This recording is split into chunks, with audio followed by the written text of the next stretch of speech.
Hi friends, welcome to my cooking channel. ಬನ್ನಿ friends, ಇವತ್ತು ಕಡಲೆಕಾಳು ಬಿಳಿ ಅಲಸಂದೆ ಕಾಳು ಮಸಾಲೆ ಸಾಂಬಾರು ಹೇಗೆ ಮಾಡೋದು ಅಂತ ತೋರಿಸ್ಕೊಡ್ತೀನಿ. ನಾನು ಇಲ್ಲಿ ಒಂದು ಬಾಣಲೆ ಇಟ್ಕೊಂಡು ಅರ್ಧ ಸ್ಪೂನಷ್ಟು ಎಣ್ಣೆನ ಸೇರಿಸ್ಕೊತಾ ಇದ್ದೀನಿ.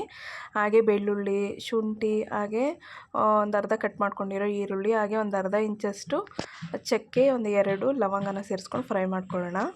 ಹಾಗೆ ಫ್ರೈ ಮಾಡ್ಕೊಂಡು ನಂತರ ನಾನಿಲ್ಲಿ ಕೊತ್ತಂಬರಿ ಸೊಪ್ಪು ಹಾಗೆ ಒಂದು ಟೊಮೆಟೊನು ಕೂಡ ಕಟ್ ಮಾಡ್ಕೊಂಡು ಸೇರಿಸ್ಕೊತಾ ಇದ್ದೀನಿ.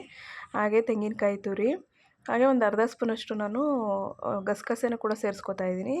2ರಿಂದ 3 ಸ್ಪೂನಷ್ಟು ಸಾಂಬಾರು ಪೌಡರ್, ಹಾಗೆ ಒಂದು ಅರ್ಧ ಸ್ಪೂನಷ್ಟು ನಾನು ಹುರಿಗಡಲೆನೂ ಕೂಡ ಸೇರಿಸ್ಕೊಂಡು ರುಬ್ಕೊಬರೋಣ. ನೆಕ್ಸ್ಟು ನಾನಿಲ್ಲಿ ಒಗ್ಗರಣೆಗೆ ಮಸಾಲೆ ರುಬ್ಕೊಂಡಿರೋ ಮಸಾಲೆ, ಹಾಗೆ 2 ಟೊಮೆಟೊ, ಈರುಳ್ಳಿ, ಬಿಳಿ ಅಲಸಂದೆ ಕಾಳು, ಕಡಲೆಕಾಳು ರಾತ್ರಿನೇ ನೆನೆಸಿಟ್ಕೊಂಡಿದ್ದೆ, ಹಾಗೆ ಕರಿಬೇವಿನ ಸೊಪ್ಪು, ಹಾಗೆ ಬದನೆಕಾಯಿ ಮತ್ತು ಆಲೂಗಡ್ಡೆನ ಇಟ್ಕೊಂಡಿದ್ದೀನಿ. ಬನ್ನಿ ಇವಾಗ ಕುಕ್ಕರ್ಗೆ ಒಗ್ಗರಣೆ ಹಾಕ್ಕೊಳ್ಳೋಣ.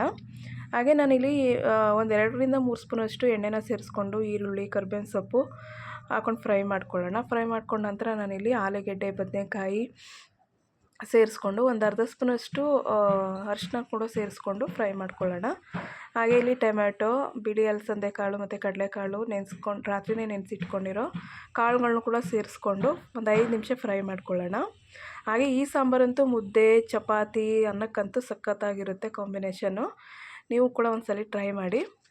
ಹಾಗೆ ಮಸಾಲೆ ಎಲ್ಲನೂ ಸೇರಿಸ್ಕೊಂಡು ನಾನಿಲ್ಲಿ ರುಚಿಗೆ ತಕ್ಕಷ್ಟು ಉಪ್ಪನ್ನು ಕೂಡ ಸೇರಿಸ್ಕೊಂಡು ನೀರನ್ನ ನಾವು ನೋಡಿಕೊಂಡು, ನಿಮಗೆ ತೆಳುವಾಗಬೇಕು ಅಂದರೆ ಸ್ವಲ್ಪ ನೀರನ್ನ ನೋಡಿಕೊಂಡು ಹಾಕ್ಕೊಳ್ಳಿ. ಹಾಗೆ ಸ್ವಲ್ಪ ಗಟ್ಟಿಯಾಗಬೇಕು ಅಂತ ಅಂದರೆ ಸ್ವಲ್ಪನೇ ಸೇರಿಸ್ಕೊಂಡು ಒಂದು 2ರಿಂದ 3 ವಿಸಲ್ ಹೊಡೆಸ್ಕೊಂಡ್ರೆ ಸಾಂಬಾರು ರೆಡಿ ಆಗುತ್ತೆ. ಹಾಗೆ ಯಾರೆಲ್ಲ ಸಬ್ಸ್ಕ್ರೈಬ್ ಮಾಡ್ಕೊಳ್ದೇ ವಿಡಿಯೋ ನೋಡ್ತಾ ಇದ್ದೀರಾ, ಪ್ಲೀಸ್ ಸಬ್ಸ್ಕ್ರೈಬ್ ಮಾಡ್ಕೊಂಡು ಸಪೋರ್ಟ್ ಮಾಡಿ.